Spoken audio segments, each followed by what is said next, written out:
Major Rams injury update. This has serious implications heading into this week's game against the Jaguars and beyond, as well as some keys to victory heading into this week against the Jaguars across the pond in London. All that and more on this episode of Rams Digest. And welcome back to another episode of Rams Digest. I'm your host, Joshua Finehirsh. And before we get into today's video, make sure to hit that subscribe button. We're on the road to 5K, 5,000 subscribers. So if you want to be a part of the journey, make sure to hit that sub button right now and click that notification bell. Click all so you get notified and never miss whenever we post our daily new Rams Digest video content covering all things Rams so you do not miss a beat this NFL season. Leave a like on this video as well. Week 7 is in the books, starting up now. Obviously, the Bengals in the Unk Bowl beat the Steelers on a last-second field goal. An amazing game last night to start off Week 7, as well as like this video. I'm filming this just before the Dodgers take on the Brewers in Game 4 with Ohtani on the mound tonight for the Dodgers. Like this video right now if you want the Dodgers to advance to the World Series, or if they do lose, so that they can win Game 5 tomorrow night here in LA. But we have a major injury update to get into heading into this week's game, and this story is from Rams Wire, which we will get into right now. After practicing all week at Camden Yards in Baltimore, Maryland, the LA Rams will take on the Jacksonville Jaguars at Wembley Stadium in London, England on Sunday. However, Los Angeles will be arguably without their best player, as ESPN's Adam Schefter has reported that the Rams have ruled out wide receiver Puka Nacua for the international contest. He is our best player. Arguably, as great as Matthew Stafford, Byron Young, Jared Verse, Nate Landman, as great as those guys have been and many more, Puka is by far the best player on this roster. He has easily been the most consistent player throughout this early season so far. Sorry about that there, but yeah, they are going to be without him with that ankle injury that he suffered last week against the Ravens on a definitely a bit of an interesting jumping play that he didn't make the catch on. A little tough to see exactly where he got hurt there, but obviously we wish him all the best, and you hope it's only a one-game absence with the bye coming up. So I do agree with this move. If there are reports that he comes back right after the bye, it makes sense. Just give him an extra week, get healthy, so we can be back right after the bye and ready to roll. Nacua, 24, suffered an injury earlier in the team's Week 6 battle with the Ravens at M&T Bank Stadium, and while he did return to the game later on, it was clear he was just trying to play through the pain to help his team. Yeah, he definitely did not look like himself. They really didn't target him at all once he came back into the game, and I think smartly so, to not get the injury too much worse. And he is lucky that the injury didn't get much worse at all, because sometimes playing on an injury that's not fully diagnosed, you don't know what the repercussions of that can be. I mean, we've seen players try to play through injuries before, like Kevin Durant in the finals, obviously a much more severe outcome. Same thing with Halliburton this year in the finals. And those injuries, you at least had diagnoses already where you kind of know the risk. So this was definitely risky for him to come back in the game, and luckily nothing worse happened. It seems like, as of right now, this is not a serious injury, which is great news for the Rams. Now with this week off in LA on their bye in Week 8, he'll have some extra time to rest and recover. In the meantime, Devontae Adams will be the Rams' top wide receiver target against Jacksonville, with Tutu Atwell, Jordan Whittington, Konate Mumpfield, and Xavier Smith filling in behind him. LA also has undrafted rookie True Edwards and Brendan Presley on the practice squad, who they can elevate to the game day roster if they feel compelled. Yeah, both Edwards and Presley had very good preseasons. Both guys who we thought had an outside shot to actually make the active roster. One of those guys, if they do get called up, really won't do much, which is fine. I mean, obviously you want everyone to try to get their opportunities, but for these practice squad guys, just them being on the game day roster means so much to them. Unfortunately, it's all the way out in London, so it'd be a little tough for their families to watch this game, especially to be there in person if they do get called up. But still, nonetheless, would be a great achievement for either one if they get called up. Obviously, I'm going to look for Adams to be the top guy. I talked all about that yesterday. If you missed yesterday's video, that was the main topic of it, so go back and watch it after you're done watching this one, his connection with Stafford, which will need to be on point to win this game. Yeah, I'd love to see Tutu Atwell do the stuff he was really able to do in that win against the Colts. He was great. Obviously, against the Niners, the team as a whole didn't do too much, and he missed the game against the Ravens. So, and Jordan Whittington, I think he has a pretty wide route tree. I'd love to see them get him more involved. And again, I'm going to keep saying it. Josh and I keep saying it. Terrence Ferguson. I know yesterday in my video as well had some tight end potential trade targets. Again, if you missed it after this one, go back and watch it. But I disagreed with the Rams trading for a tight end yesterday, and I still disagree today. You have a second-round rookie who you seemed very high on when you drafted him. He showed you what he could do with that play against the 49ers on a 3rd and long. I want to see him get more involved in this game as well. Everyone's going to be a little off their body clocks with London having, I believe it's an 8-hour time difference out there in London, so definitely an interesting way to try to get yourself ready for this game. But comment down below right now, who is the Ram on offense, especially on the receiving side, that needs to step up? To me, outside of Devontae Adams, is Jordan Whittington. I think he has the widest route tree and is the most Puka-like of the receiving core, which I think matters when you're trying to draw up plays. So I want to see Whittington have a big game as well. But comment down below right now who you think needs to have a big game. And we also have the full injury report to go over here for this game against the Jaguars, which is from therams.com, which we will also be getting into right now. Wide receiver Puka Nacua ankle and offensive lineman Rob Havenstein with an ankle injury are out for Sunday's game against the Jaguars at Wembley Stadium in London, 6:30 a.m. Pacific time. If you're planning on watching this one, apologies there. And we actually have some quotes from Sean McVay to go over about both of these players right now. He's done really well, McVay said, regarding how Nacua is progressing. I was able to sit with him a little bit last night. He's making good progress. I'm very optimistic about hopefully having him ready after the bye. I think it'll serve him well, and I have confidence in our other receivers to be able to step up from Sean McVay. I agree. I mean, I don't see a reason why, especially with the Rams not showing too much concern, that he would be out post-bye. Again, we don't fully know. I believe this is an ankle sprain. We haven't really seen much reporting on this. It's my guess that it's an ankle sprain. If anyone does have more of an official, please obviously leave that down below in the comments. Or if I missed it, that's on me. But I do believe that this is an ankle sprain. And then it doesn't look too serious if he is traveling with the team to London and he's able to be cleared to fly. That's also a very, very good sign, especially a long flight like that. Even though they're on the East Coast, it's still a long flight. So that is also a good sign. And I do believe that Puka's going to be back after the bye. He'll be just fine. I'm not too concerned about this injury having any long-term effects on him this season or going forward for his career. And now we have what Sean McVay said as well about Rob Havenstein, which we will get into right now as well. As for Havenstein, McVay said, we're hopeful that this time off that he's had will serve him well. I actually was just talking to him, McVay said. He wants to be out there more than anybody, and he's such a great leader. He's got such a good vibe. He's frustrated because he wants to be out there working with his teammates, but he's been leading in the meantime. We are hopeful that this time off will serve him well. He's played a lot of snaps in this league, and so that ankle's been bothering him a little bit. I think he's such a warrior that he ended up fighting through, but our job is to protect him and put him in situations that are favorable for him and for the football team. We are hopeful that these last few weeks, in addition to having this week in the bye, allow him to be able to hit the ground running. It's a really cool thing watching the way he's poured into offensive lineman Warren McClendon Jr. in the way that he's played. I feel fortunate for that.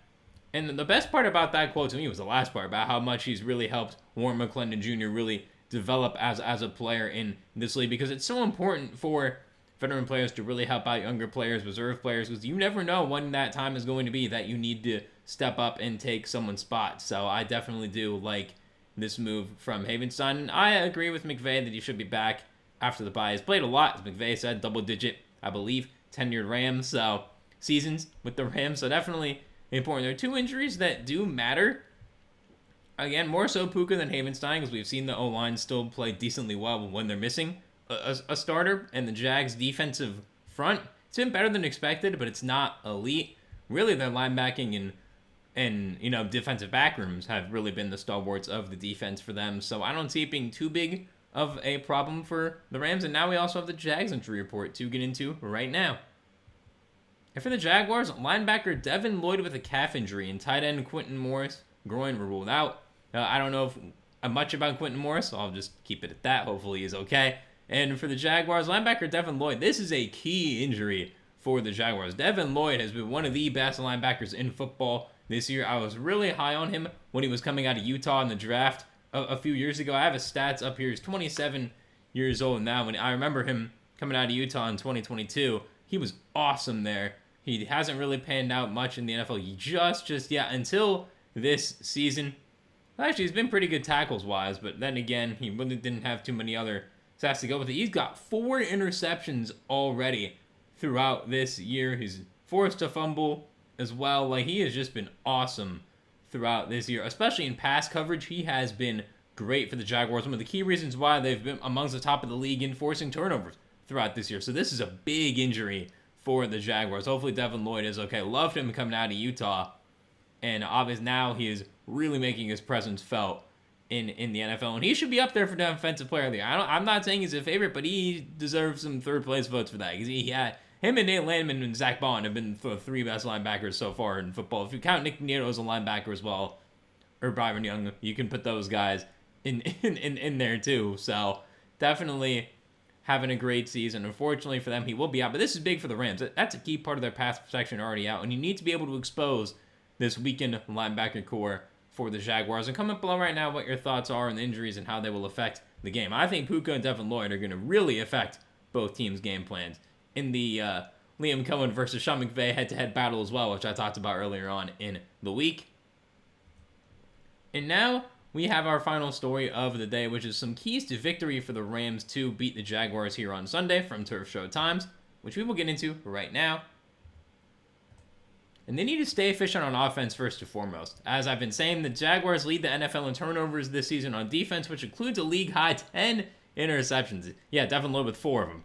And he is going to be out, as we just mentioned. Quarterback Matthew Stafford has done well this season, just throwing just 2 interceptions. His last one came in Week 3 against the Philadelphia Eagles. It won't help that the Rams will be without wide receiver Puka Nacua. However, that's all the more reason not to be too aggressive on offense. If the Rams can keep things simple and remain efficient, it could be enough. I do agree with you on that. Excuse me there. This is how the Seattle Seahawks approached the Jaguars in Week 6. Sam Darnold completed under 60% of his passes, but was 8 for 10 for 64 yards and passes under 10 yards. The Seahawks took their chances when they became available, but also didn't force it. If the Jaguars' defense has allowed the 7th lowest completion percentage on downfield passes this season, Darnold was comfortable taking the safe throws underneath, and Stafford will need to be as well. Yeah. Again, the Jaguars' corners have been much better, and their safeties have been way better than they were last year. The defense is really the defensive turnaround, because the offensive turnaround was expected with Liam Cohen, but the defensive turnaround has really been one of the key reasons why they're a 4-2 team with a pretty good shot of making the playoffs and a shot to win the AFC South Division as well. Yeah, I agree. Again, shout out JSN in that game. Got me over 30 fantasy points, so love that. He was one of those nice deep connections for a big touchdown. But yeah, I agree with this. Stafford, he's been comfortable taking what the defense has given him this year. Again, only the 2 interceptions. The turnovers have been down for him. I know without Puka it's going to be more difficult, but Devontae, Whittington, this is where he can get some more tight end usage involved as well. Kyren in the short pass game too, I think can be very, very lethal for this Rams team heading into this week. And you got to be ready to tackle on defense. With Liam Cohen running the offense, 52.9% of Trevor Lawrence's yards have come after the catch. The Jaguars receivers have forced the 5th most missed tackles per reception. Because of this, they have the 10th most yards after the catch, over expected at an average 5.2 yards after the catch. Additionally, Travis Etienne has gained 2.0 yards before contact and has been hit at or behind the line of scrimmage on just 36% of his attempts. Yeah, Travis Etienne is back, everybody. Again, 2024 was a down year for the franchise as a whole. Etienne, someone who people were kind of concerned about coming into this year with Tank Bigsby there, then eventually traded him because Etienne has been so awesome. So that's why Nate Landman's in that thumbnail. I think it's going to start with Landman tackling Etienne. Etienne allows the pass game to really open up for the Jaguars. And if they can get rid of Travis Etienne's, not fully get rid of him, they've been able to stop some great running backs already. Jonathan Taylor, Saquon. Couldn't really do much with CMC, but Jonathan Taylor and Saquon, they did a pretty good job at stopping so far this year. And this is another one, Etienne, who's having a bounce-back season that they will need to be ready to stop. And for the most part, the Rams have done well this season in minimizing yards after the catch. However, the Rams secondary can certainly be exploited in this regard, especially at cornerback. The Rams defense has allowed on average 4.6 yards after the catch per reception this season, which is the 6th best. However, in Week 5 against the San Francisco 49ers, they allowed 5.79.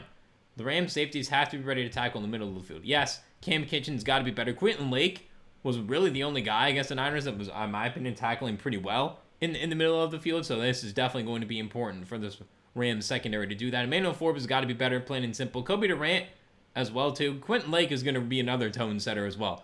Landman and Lake are going to need to be the 2 tone setters of this defense to really instill tackling throughout the entire team. And you got to get pressure on Trevor Lawrence. Trevor Lawrence has certainly looked better this season, but he is still susceptible to making mistakes. That's especially the case when he's under pressure. Under pressure this season, Lawrence has a negative .45 EPA per dropback. That's 20th in the league. When Lawrence is given time and he is kept clean, he is more than capable of hitting his wide receivers on the perimeter. This has to be a game where the Rams' defensive line gets to Lawrence. If the loss to the Seahawks, Lawrence is pressured on 59% of his dropbacks. Getting pressure on Lawrence will help the Rams' cornerback significantly. The Jaguars' quarterback has targeted wide receivers aligned out wide at the highest rate in the NFL. That means Darius Williams and Emmanuel Forbes could be tested a lot. For the Rams to help their cornerbacks, they have to get pressure on Lawrence. Yes, they do. Trevor Lawrence, again, was a pretty good mover of the pocket and a pretty good runner at Clemson. Again, he's had some lower leg injuries in the NFL, so that hasn't really been the case this year. But yeah, he has been really good at the short intermediate pass game this year.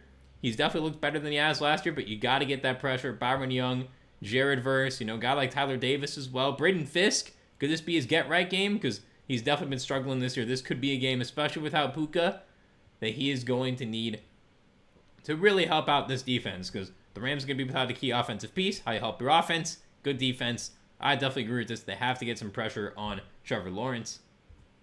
And move Davante Adams around the formation. This season, Davante Adams has lined up in the slot at just 17.2% rate. That's his lowest rate since 2023, which was his lowest since his second year in the NFL in 2015. In some of Adams' best seasons in Green Bay, he lined up at the slot near 30% rate. In 2022, Adams ranked 11th in EPA per target from the slot, and back in 2020, he ranked 12th. Adams is very good from a wide alignment, and his ability there is why they signed him. They need a true X receiver. However, in a sense, they've also handcuffed Adams and only used one aspect of his skill set. Without Nacua, the Rams should be able to move Adams around and give him more opportunities in the slot. He has one of the cleanest releases in the NFL, and the Rams can take advantage of that with Adams in a slot alignment. The Jaguars will be without Devin Lloyd, a linebacker, and Jordan Lewis has allowed the 5th most yards from the slot this season. And as a team, the Jaguars have allowed the 10th most yards per pass. They generate a pressure rate at just 29.7%. This could end up being a Davante Adams game, but the Rams need to make him the focal point, which means moving him around and creating positive matchups. I 100% agree. Again, the pass rush is not great for Jacksonville. It's really been the turnovers, and it's been the deep ball coverage, except the play to JSN. Again, thank you for the 34 fantasy points last week, JSN. But besides the point, Adams needs to be moved around more. Again, this is diversifying the offense, diversifying the playbook. Maybe the Puka injury is what McVay and LaFleur needed to finally open up this playbook a little bit more and putting him in, because he's always been a great slot receiver in Green Bay. Somehow even, well, I don't want to say somehow, but even in New York with Aaron Rodgers and his pretty down season, he was still pretty good out of the slot, and now you're going to really give him a chance to do that with this Puka Nacua injury, and this could really unlock Davante Adams and unlock the offense as a whole once Puka comes back. This is something they should do for the whole season, not just in this game, but for the entire rest of the season. And the last one is lean into 2 tight end sets. Without Puka Nacua, the Rams may need to lean into 12 personnel and rely more on 2 tight end sets. The Jaguars have allowed the 4th most passing yards out of 12 personnel this season, and the 8th highest passer rating. Without Devin Lloyd and linebacker, it may be beneficial for the Rams to keep the Jaguars in base and take advantage of the linebackers. Davis Allen has shown ability to be a threat in the passing game, as has Terrence Ferguson in limited opportunities. Tyler Higbee remains a reliable option. This season, the Jaguars have allowed the 2nd most passing yards per game out of play action, when the offense is in 12 personnel. Their 12.7 yards allowed per attempt is the 3rd most. Matthew Stafford is one of the most efficient quarterbacks on such throws. Overall, the Jaguars have allowed the 4th most yards to play action throws, while Stafford is 2nd in the NFL in EPA on per dropback out of play action. If the Rams can keep the Jaguars honest in the run game, they should be able to exploit them. Oh yeah, 100%.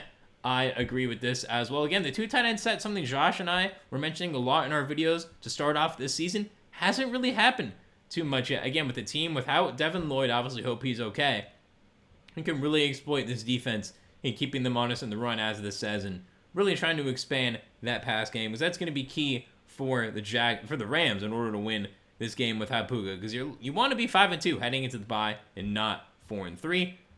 And that is all for this episode of Rams Digest. Make sure to subscribe to the channel first and foremost. We're on the road to 5,000 subscribers. If you want to be part of the journey, make sure to hit that sub button right now. Click the notification bell. Click all so you get notified and never miss whenever we post our daily new Rams Digest video content covering all things Rams, so you don't miss a beat this NFL season. Leave a like on this video as well. Week 7 underway here with the Bengals defeating the Steelers on Thursday night. Rams on Sunday. Make sure to leave a like on this video. My score prediction, Rams 20, Jaguars 17. I see this being a low-scoring game. It's going to be a different vibe in London, different type of field as well. Again, the Rams without Puka. The Jags defense is going to still be decent, even though without Devin Lloyd. Leave in the comments down below your score prediction as well. And leave in the comments as well your thoughts on the Puka injury and what is the Rams' key to victory this week in Jacksonville. Leave it down below in the comments. I think it's going to be the open field tackling is going to be the most important part of this week as well. Besides Devontae Adams and Stafford connection, I've been Joshua Finehirsh, your host as always. Thank you very much for watching another episode of Rams Digest. Hope you enjoyed it. I'll see you soon for another one. Have a great rest of your day, and let's go Dodgers tonight.